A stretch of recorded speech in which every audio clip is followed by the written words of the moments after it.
ask you, do you believe this is the Word of God? Do you believe it's true? Do you believe it's historically accurate, reliable? Why? Good question. Join Dr. Bo Kirkwood as he reviews the evidences from McDowell's book and anchors our faith in God's book. Now, Dr. Bo Kirkwood. All right, today, this is our last lesson on the reliability of the Old Testament, and we're going to be looking at archaeological and historical confirmation of the Old Testament. And the key thing, one more time, we've said this several times, but we'll reiterate it today, and that is, it's worth emphasizing that in all this work, no archaeological discovery has ever controverted a single properly understood biblical statement. Now that doesn't mean there are still critics out there, because there still are. There are people that's kind of like our debate on evolution. There's evolutionists that, I don't care what scientific data you show them, they're naturalists, therefore they're not going to believe what you say.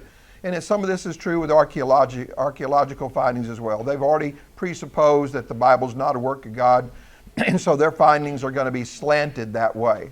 But if you look at it, and I think the key word here is properly understood biblical statements, nothing's ever controverted that. It's always been, has always been shown to be true, the Bible. And the other thing is, and this is key as well, understand that archaeology cannot prove the Bible. We're not trying to prove the Bible is the inspired Word of God with archaeology. What are we trying to prove? The reliability. Because if it is the inspired Word of God, it needs to be reliable. So if you speak of peoples, if you speak of kings, if you speak of times, that sort of thing, it ought to match up with what we know historically. And it does. But that in and of itself does not prove the inspiration of the Bible, does it? It certainly proves that it's reliable, though. And I think that that's real important. It's kind of like, and this is examples used in your book if you read it. If I somehow, some way came across the Ten Commandments, they've been buried in a cave somewhere, and I walk upon that cave, and lo and behold, there's the Ten Commandments, and written in stone, and we can show that it's thousands of years old. Does that prove the inspiration of the Bible? It doesn't. It certainly gives it a lot of reliability at that point. That still doesn't prove that those stones were written by God. And so that's the point. Yes, David? I think about the best we can do with this stuff here is try to show that although we cannot say that it is the inspired Word of God, we are definitely protecting ourselves from people saying that it can't be. That's right. I think the best we can do. That's right. That's right. You're at least protecting people that want to criticize it, says that it can't be inspired because it's not reliable and it's not factually correct. But you're not going to prove the inspiration by the archaeological findings. Good point. So there's three key points when looking at archaeology in the Old Testament, and that is meaning can only be derived from context. You got to take the findings in their contextual findings. You can't take meaning away from the context. Secondly, because archaeologists cannot recreate the societies that they study, their conclusions can't be tested as can those of other sciences. This is not physics. This is not chemistry. This is not mathematics. This is not something that can be hard, fast tested. So you'll have to make certain implications. Again, I go back to the study of evolution, the study of creation. Nobody was there when the world was created. So we have to look at the evidences. Same thing for evolution. Evolution, even the brightest scientists cannot show evidence of molecules to man evolution today. They can show evidence of variation, adaptability, and so forth. So how do they try to prove theirs? It's the same kind of thing. Look at the evidence. Look at the fossil record, for, of course, which there's no evidence. It's the same thing in archaeology. You're looking at the evidence, and conclusions have to be sort of interpolated a little bit. You can't go back. You can't recreate those societies. So you look at things. You look at things, primarily things that are written. That's what you really want to look at. And there are a lot of things written that are thousands of years old, but you can look at the lifestyles and some of these findings as well. And then here's another key, and that is archaeological evidence is fragmentary. We see this a lot as far as the critics of the Old and New Testament's concerned. You know, I'll give you the big example. We've said it several times, but the Hittites. For a long time, the Hittites were believed to either not exist or be really some very, very, very small community, which turned out not to be true. Well, what proved that? Archaeology proved that. We knew it from the Bible, but yet it took time. So there are things that may be questioned that we still haven't discovered yet. In fact, I'm certain that there are. We certainly haven't discovered everything archaeologically that's in the Bible. So the discovery of more evidence can change previously held beliefs.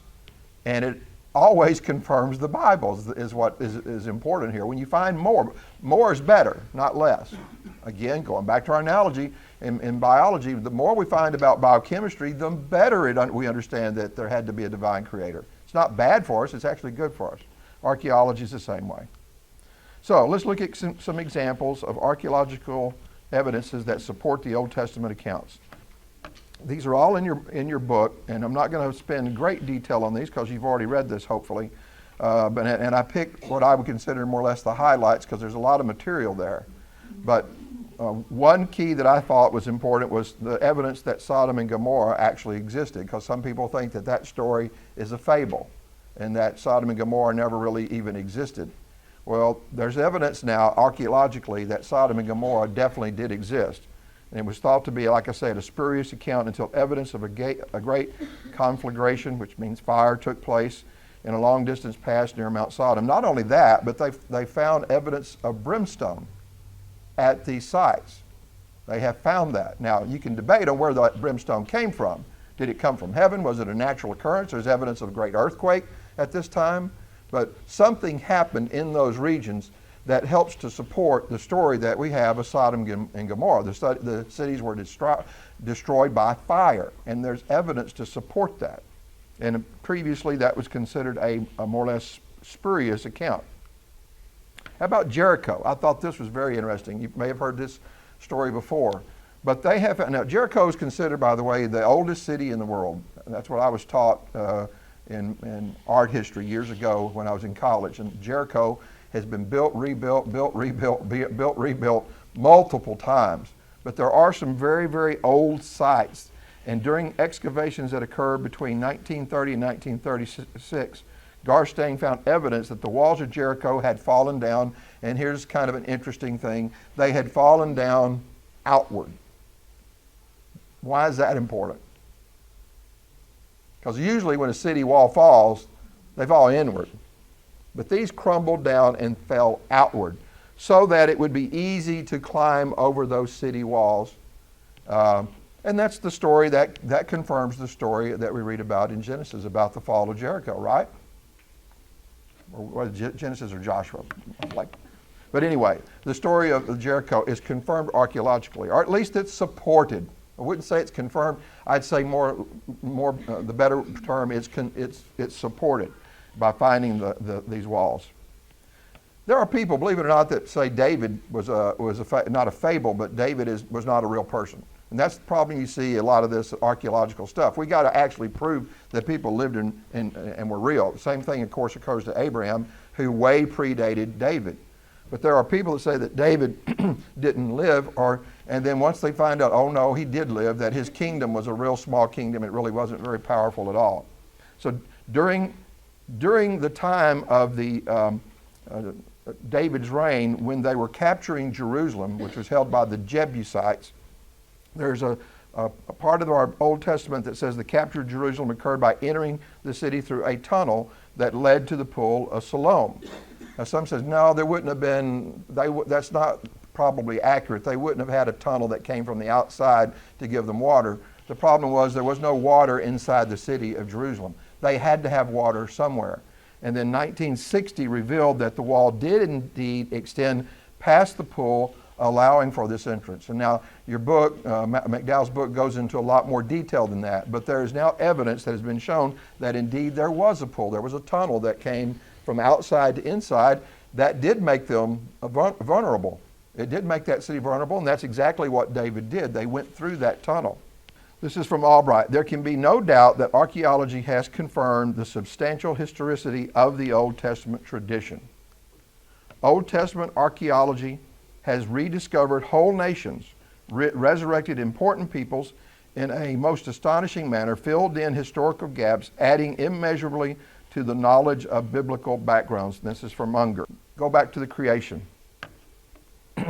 Now, you've probably heard this in school, but if you haven't, I'll tell you. There's the creation accounts of the flood and other accounts that are found in a lot of different societies. And we're going to talk about that. So there's a flood story just about any major society that you can think of. Even the ancient people who lived in Mexico had a flood account. There's a flood account all over the world. You go all over the world.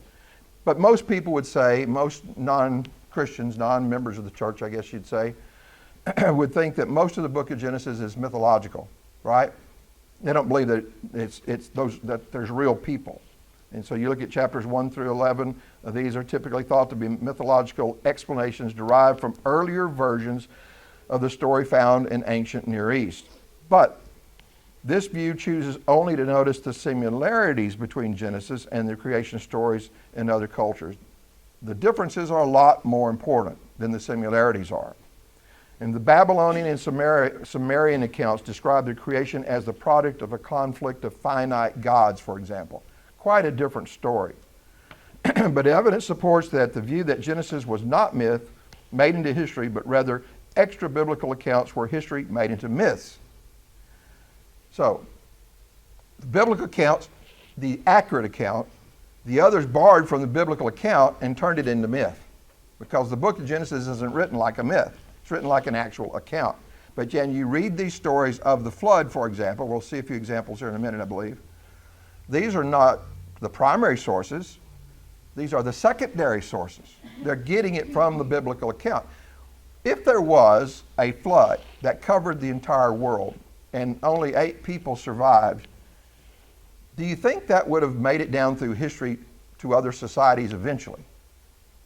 Well, of course it would. It would have made it down. Whether it's in the Bible or not, that story would have been handed down from generation to generation to generation. But they wouldn't have had necessarily an accurate story of it, where the account in Genesis is accurate. At least that's our belief. There was something important. There was the discovery of the Ebla documents that was in 1974. And Ebla was a community. It was a royal palace. It had uncovered about 15,000 tablets and fragments. And although the Ebla texts do not specifically mention biblical events, they do provide an abundance of background material and biblical places and names for evaluating the biblical narrative. And McDowell says the significance of Ebla for biblical studies is phenomenal. Let's see what was found at Ebla. There were biblical towns that were mentioned in the Old Testament. We have Hazar, Megiddo, Jerusalem, Lachish, Dor, Gaza, and others. So what does that show then? It at least shows that in the book of Genesis, when they mention a town, it did exist. Now again, that may sound foolish to us because we take the Bible for it to be the Word of God. But those that doubt it be the work of God will shoot it down archaeologically. Well, the Ebla account says no, those cities, Megiddo, Jerusalem, Lachish, so on and so forth, many others, by the way, they did exist. And it was documented by an extra biblical document, not the Bible. Biblical names. Real names that emphasize real human individuals are similar to names found in the Old Testament. No, they're not the same names. They're not the same peoples. But it just showed that those names were being used at the time. It'd be like someone finding a tablet 2,000 years from now that said John or Mary or something. It would show that John and Mary names were common during our time. There's another thing. Some have doubted that the tribute received by Solomon was real. In other words, it was too much money. It was too big. That was too big a tribute. There's no way that tribute could have been real. Well, the findings at Ebla tend to contradict that. The tribute received by Solomon at the height of empire has been called a fanciful exaggeration. However, similar tributes, not the tribute to Solomon, but similar tributes given by imperial Ebla were similar to those during Solomon's time. So it would not have been unreasonable for Solomon to have received that tribute. That's what the point is from these tablets that they found at Ebla. There was religious practices that are talked about in the Old Testament that are also found in these tablets. Well-organized temple cults, sacrifices, full rituals described similarly in the Old Testament are found in these tablets. So the book of Genesis is accurate. Hebrew words. There were similar words found in the Hebrew Bible that were once considered late. In other words, some have said, well, these words that occur in our Bible are words that would be way too late for the time it was written, which would indicate what? That it was written well after the fact, well late, not early. Early would be a good thing, but the Ebla documents are considered to be were written in 2300 BC, and they use the same words. The same words are there. So these were not late words. These words this clearly indicates that the Hebrew Bible was a very early document. How about the flood? We talked about that briefly already. Let's look at it now. The flood narratives of Genesis are more realistic and less mythological than any of the ancient versions. And we'll just give you a few examples. Again, there's more of this in your book if you want to look at that. But the flood story is told by the Greeks, the Hindus, the Chinese, the Mexicans, the Algonquins, and the Hawaiians, as well as Sumerians, and even more and more and more. There is a flood story. But there's a good reason to believe that the Genesis gives the original account. Why is that? For example, in only Genesis is the year of the flood given, as well as the dates for the chronology of the relatives of Noah. The story in Genesis gives you a date. It tells you when it occurred. It not only tells you that, but it tells you who was on the ark, and then after all that, it tells you their genealogy. Does that sound like a myth to you? No, that sounds like a real event. That's how it's written in the book of Genesis. Gives you if you're given a date, the chronology, it sounds like a real event. On the other hand, the Babylonian ship that you read about in the Babylonian document of the flood is a sort of a cubical ship. It couldn't have floated. Not realistic. Couldn't have made it. Also, some of the pagan documents say that the length of rainfall was 7 days. Now, we've had a lot of rain in the Houston area, almost 7 days it seems like of day and night rain. But do you think 7 days of rain would have totally filled the earth with water? No, but 40 days and 40 nights certainly could have and did. But again, we've picked out some of the highlights of these differences, but there's quite a few. The Babylonian idea is that the floodwaters subsided in 1 day. So the total earth was flooded, and in 1 day it subsides. Does that sound reasonable to you?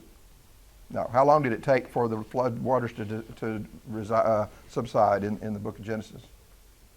It was a year, over a year.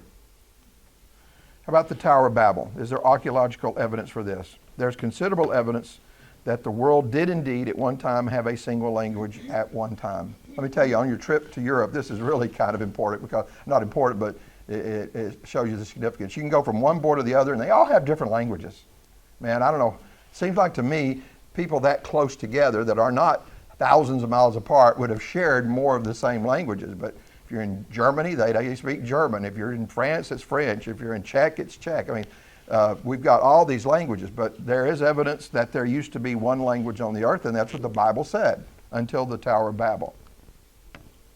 So archaeology has revealed at Ur-Nammu, the king of Ur, from about 240 to 207 BC, ordered a building of a great ziggurat. You know what a ziggurat is? It looks kind of like a pyramid, only it's stacked, as an act of worship to the moon god Namut. Evidence exists that this tower was destroyed. Might have been the Tower of Babel. Don't know that for sure, but there's at least evidence that there was something like that the Bible talks about. How about the patriarchs? The lives of Abraham, Isaac, and Jacob have long been considered legendary because they did not seem to fit with known evidence of that period. Once again, did Abraham actually exist? Some people say no, he didn't. He didn't even actually exist. There's not a lot of evidence that he did as far as extra biblical, but there's other archaeological evidence that says he did. Archaeological findings known as the Mary letters reveal names such as Bamran, which is close to Abraham, Jacob El, and Benjamites. And again, these do not refer to biblical people, but they at least show that these names were used during that time. It would not have been unusual to have someone named Abraham during that period of time. Doesn't mean it's the Abraham of the Bible, but it certainly shows he could have been. All evidence leads to the conclusion that Genesis was a first-hand account of someone who lived during Abraham's time. Why couldn't it not be Abraham? Certainly there's people that named during that time. McDowell says that we find that the genealogy of Abraham is definitely historical. Archaeology reveals with certainty that Abraham was a real individual and that he did exist. Other geologic findings that are pertinent: the genealogy of Esau, Isaac, Jacob, Joseph, these are all found archaeologically. We've got evidence for that. Now you have something called the Nuzi tablets. These are old tablets that are found years ago, kind of like the Ebla documents, that tend to confer the Old Testament was historically accurate. The Nuzi tablets were from ancient Mesopotamia in a city called Nuzi, N-U-Z-I, southwest of Kirkwood, which we've heard of in Iraq, and they confirm many archaeological practices during the patriarchal times, not referring directly to the Bible, but to practices that were done during that time. And you read about these practices here, and you'll see very much similarity to the story of Jacob and others that we read about in the Old Testament. These practices include the selection of a bride, the requirement for a dowry by the male. The orally expressed will of a father could not be changed after it had been pronounced. Do these sound similar to stories you read about in the book of Genesis? A bride ordinarily received from her father a slave girl as personal maid. That's similar to what we read about the stories in the Old Testament. And the theft of cult objects or of a god was punishable by death. Very similar stories. Again, these are not related directly to those stories of Genesis, but show that there were cultures that practiced this sort of thing. Then you have the Lachish letters. These were all found in 1935 by the late J.L. Starkey, and they show a body of Hebrew prose from the time of Jeremiah. And from Lachish comes a series of letters giving graphic pictures of what it would have been like in situations described in the Old Testament. And there are thousands of these letters. From the Lachish letters, we learn the identity of Jeremiah, the destruction of Jerusalem by the Babylonians. This was a real event. It actually occurred. And the intimate glimpse into the declining days of the kingdom of Judah. These are substantiated by non-biblical findings. Then we have the Old Testament confirmation in the New Testament. The New Testament records that Jesus believed in the Torah, and he believed that to be from Moses. We're not going to turn to those verses, but these verses quote Moses. Jesus quotes Moses, and he indicates that Moses wrote those words, indicating that Jesus certainly gave credence to the fact that the Old Testament was historically reliable. Well, if you believe in the resurrection of Jesus Christ, you hardly need anything else, do you? But over and over again, you see reference to Jesus as far as Moses. In John 5:45 through 47, Jesus states unequivocally his belief that Moses wrote the Torah. Do not think that I shall excuse you to the Father. There is one who accuses you, Moses. In him you trust. For if you believe Moses, you would believe me, for he wrote about me. But if you do not believe his writings, you will not believe my words either, or you will not believe my words. So Jesus is clearly indicating that he believed that Moses wrote the Torah. He wrote those words. The name used in the New Testament clearly with reference to the Pentateuch, the book of Moses, is certainly to be understood as meaning that Moses was the compiler of the first 5 books of Genesis, the Pentateuch. And New Testament Christians believe that. Other biblical writers, apostles did the same thing. It wasn't just Jesus Christ. Apostles did the same thing. The apostles believed that Moses wrote for us a law, Mark 12:19. John was confident that the law was given through Moses, John 1:17. Paul, speaking of Pentateuchal passages, assert Moses wrote, Romans 10:5. So there's no doubt among the New Testament writers who wrote the first 5 books of the Bible, and they were Moses. And then there's a lot of other passages. Again, we're not going to have time to read through these, or it would be laborious to do so. But you got Luke, John, Acts, 1 Corinthians, 2 Corinthians, Hebrews 9:19, Revelation 5:13. These are all references to the fact that the first 5 books of the Old Testament were written by Moses and that the New Testament writers believe so, the apostles believe so. We'll probably finish a little early, but we're going to go through these. These are in the last part of that chapter on Old Testament reliability. And these are Old Testament events that are referenced in the New Testament. For example, the creation of the universe. You'll find that in John 1:3, Colossians 1:16. Creation of Adam and Eve. You'll see that in 1 Timothy 2:13 through 14. Then you've got the marriage of Adam and Eve, 1 Timothy 2:13. The temptation of the woman, which occurred in Genesis 3. You'll see in 1 Timothy 2:14. Then you have the disobedience of the sin of Adam. That's in Romans 5:12. So I think the point of this is to realize that Adam and Eve were real people, at least if you believe the New Testament. You know, were they really created by God? Well, if you believe the Old Testament and the New Testament, you believe that they were. And that's evident in those verses.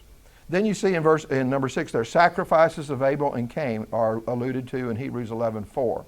The murder of Abel by Cain in 1 John 3:12. We read about the birth of Seth, a real person, Luke 3:38. Translation of Enoch, Hebrews 11:5. The marriage before the flood, Luke 17:27.